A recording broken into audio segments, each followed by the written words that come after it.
So Demi, you are my intuitive. So I would really like you to speak a little bit to how you use intuition in your life.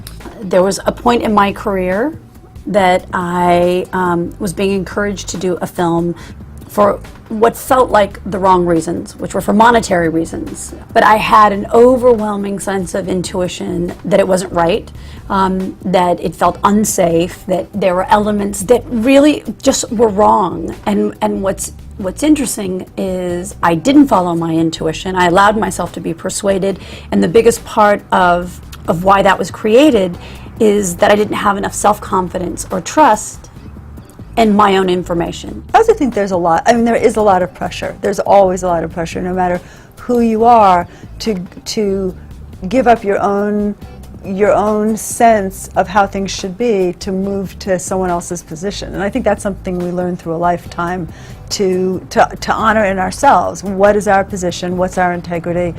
And to not let ourselves be convinced out of it. You said to me very early on when we met something that was, I think, very important, which is intuition works best when you apply it against logic and fact, and you will get your most accurate information to inform your choices. And so I applied that to what I would say was one of those extremely positive, where I really did trust my intuition and instinct.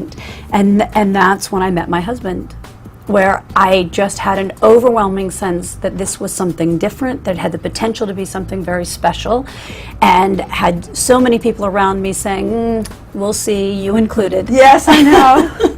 Logically, it made no sense on paper. And in a way, it was probably the most illogical opportunity that could have been presented. It was with a 25-year-old guy. I was 40 years old, divorced with 3 children. I came with trunks, not baggage. And really what I think allowed me to go down the path and not question myself was trusting my intuition.